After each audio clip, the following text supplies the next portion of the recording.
আজকে সবচেয়ে বড় খবর, পশ্চিমবঙ্গের রাজনীতিতে ঐতিহাসিক পরিবর্তন। দীর্ঘ রাজনৈতিক লড়াইয়ের পরে রাজ্যের জয়ী হয়েছে ভারতীয় জনতা পার্টি। ভোটের ফল প্রকাশের পর থেকে রাজ্য জুড়ে উৎসবের আবহ, আর সেই সঙ্গে শুরু হয়েছে নতুন সমীকরণের আলোচনা। রাজ্যের বিভিন্ন প্রান্ত, উত্তরবঙ্গ থেকে দক্ষিণবঙ্গ, প্রায় সব জেলাতে উল্লেখযোগ্য সাফল্য পেয়েছে বিজেপি। রাজনৈতিক বিশ্লেষকদের মতে উন্নয়ন, কেন্দ্রীয় প্রকল্পের প্রভাব এবং সংগঠনের জোরদার উপস্থিতি এই জয়ের অন্যতম কারণ।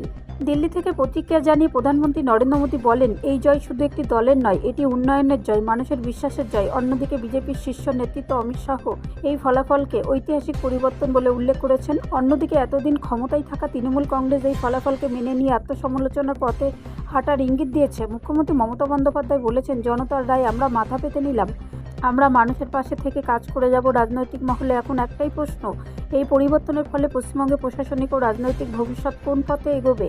উন্নয়ন, শিল্প, কর্মসংস্থান, এই তিনটি ইস্যুতেই নতুন সরকার কতটা দ্রুত কাজ করতে পারে সেটাই এখন দেখার। একদিকে রাজ্যের বিভিন্ন এলাকায় বিজেপি সমর্থকদের মধ্যে উচ্ছ্বাস চোখে পড়ার মতো, মিছিল, আবির খেলা আর জয় শ্রীরাম ধ্বনিতে মুখরিত হয়ে উঠেছে রাস্তা। তবে প্রশাসনের পক্ষ থেকে শান্তি ও শৃঙ্খলা বজায় রাখার আবেদন জানানো হয়েছে। সবশেষে নতুন সরকারের সামনে সবচেয়ে বড় চ্যালেঞ্জ রাজ্যের উন্নয়নের ধারাকে আরও এগিয়ে নিয়ে যাওয়া এবং সব স্তরের মানুষের আস্থা অর্জন করা।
ব্যুরো রিপোর্ট, রাষ্ট্রীয় প্রসার বাংলা।